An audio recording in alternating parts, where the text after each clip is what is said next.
আসসালামু আলাইকুম এভরিওয়ান, আশা করি সবাই ভালো আছেন। ফাইনালি বাংলাদেশে ফেসবুক আইপি খুলে দেওয়া হয়েছে।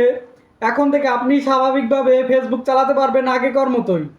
এখন থেকে আপনাকে আর ভিপিএন ডাউনলোড করে ফেসবুক চালাতে হবে না, বা অপেরা মিনিতে ফেসবুক লগ ইন করে আপনাকে আর ফেসবুক অ্যাকাউন্ট চালাতে হবে না।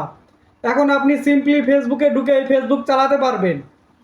এবং কি হোয়াটসঅ্যাপও খুলে দেওয়া হয়েছে। যেসব অ্যাপ বা সাইট ব্লক করে দিয়েছিল বাংলাদেশ সরকার, সব খুলে দিয়েছে। এখন থেকে আপনি আগেকার মতো আবার সব চালাতে পারবেন। তবে ফেসবুক চালানোর ক্ষেত্রে যে বিষয়গুলো মাথায় রাখতে হবে, ফেসবুকের কমিউনিটি গাইডলাইন্স অমান্য করে এরকম কোনো কিছু ফেসবুকে পোস্ট করা যাবে না, সেটা হোক ভিডিও লিখে বা কমেন্টে। ফেসবুকের কমিউনিটি গাইডলাইন্সকে ভায়োলেশনস করে এরকম কোনো কিছু ফেসবুকে করা যাবে না, বা গুজব ছড়ানো যাবে না। এই বিষয়গুলো মাথায় রেখে আমাদেরকে ফেসবুক চালাতে হবে। যেমন কোনো সেনসিটিভ কোনো জিনিস আপনি ফেসবুকে পোস্ট বা আপলোডিং করতে পারবেন না। যেমন কোনো কিছু জব করা হচ্ছে সরাসরি, এই সমস্ত কোনো ভিডিও আপনি ফেসবুকে আপলোডিং করতে পারবেন না। বা ফেসবুকে আপনি এই ধরনের কোনো পোস্ট দিতে পারবেন না যে পোস্টের ফলে দুইটা জাতির ভিতরে দ্বন্দ্ব লেগে যেতে পারে বা যুদ্ধ লেগে যেতে পারে।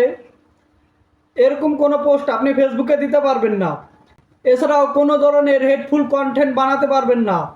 আপনি কাউকে হুমকি দিয়ে বা থ্রেট করে কোনো কন্টেন্ট ফেসবুকে আপলোডিং করলে সেই ভিডিও কিন্তু ফেসবুকের কমিউনিটি গাইডলাইন্সকে ভায়োলেশন করে আপনার সেই ভিডিও কিন্তু টেক ডাউন করে দেওয়া হবে। বা আপনি কাউকে অপমান করে কোনো কন্টেন্ট বা ভিডিও ছবি এগুলো পোস্ট করা থেকে অবশ্যই বিরতি থাকবেন। এই সব বিষয় মাথায় রেখে আপনারা অবশ্যই ফেসবুক চালাবেন। এরকম সকল আপডেট পেতে বা নিত্য নতুন প্রয়োজনীয় ভিডিওগুলো পেতে অবশ্যই ইউটিউব চ্যানেলটা সাবস্ক্রাইব করে দিয়ে চ্যানেলের সাথেই থাকবেন।